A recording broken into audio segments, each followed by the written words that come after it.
Hey, what's going on? You know who it is. You know what it is. All right. This is my review of the Expendables 4. This is the fourth installment of this franchise, starring Sylvester Stallone, Jason Statham, Dolph Lundgren, Curtis 50 Cent Jackson, Megan Fox, Tony Jaa, and, Andy Garcia and Randy Couture. Keep in mind, as these franchises went on, the cast got a little different from the original. Now, we all know the situation with Bruce Willis. Bruce Willis is not able to act anymore. Arnold Schwarzenegger just decided to go a different direction. He was done with it after the second installment. Then keep in mind, some of the people that was in the third film did not return for the fourth. No Jet Li.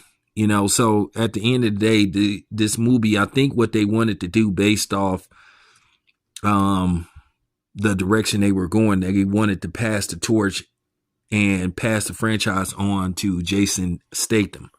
As Sylvester Stallone nears 80 years old, you have to keep it 100. Like, how much longer can he continue to do action pictures and be taken serious as an action star when this man is pushing 80 years old? Sylvester Stallone has been in the film industry for over 50 years.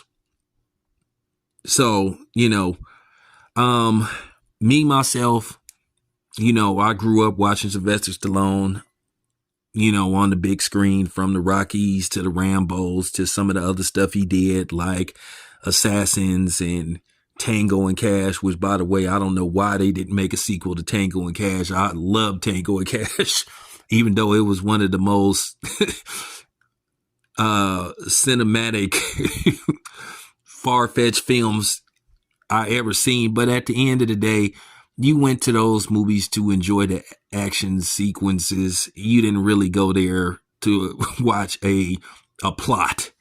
Most of those action pictures were mindless action pictures, and they were just intended to be fun. And they were for the guys.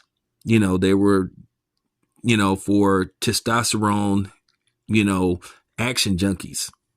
But you look at the type of films they make now, which that's another video for another day. But me, myself, I enjoyed it. I took it for what it was worth. I like the action sequences, and like I said, Jason Statham he's always enjoyable to watch on the big screen.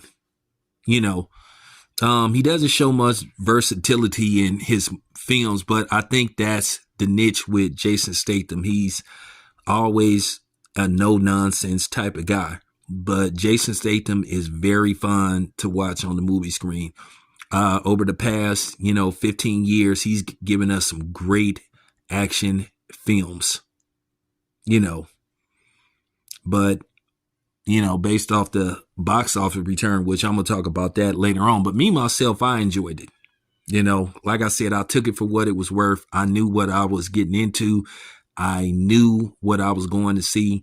At the end of the day, these type of films are not meant for you to be an intellect and think about the plot of the movie. These movies are far-fetched. But basically, it's really about, the Expendables, bringing in some new blood, keeping some of the original people, like, Dolph Lundgren's character, whose eyesight is starting to deteriorate based off his age, and then Randy Couture, so basically it's sort of like, they're transitioning into a new breed of Expendables. Of course, they bring in, Megan Fox for the eye candy, and then this Asian woman, I don't think I ever seen her in anything before, and of course 50 Cent. So I know what they was trying to do.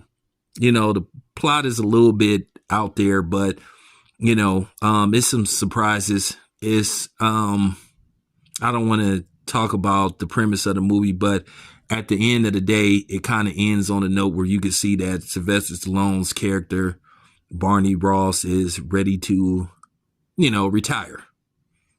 So, like I said before, I enjoyed the movie. On a scale of 1 to 10, I give it a Yeah, I give it about a 7.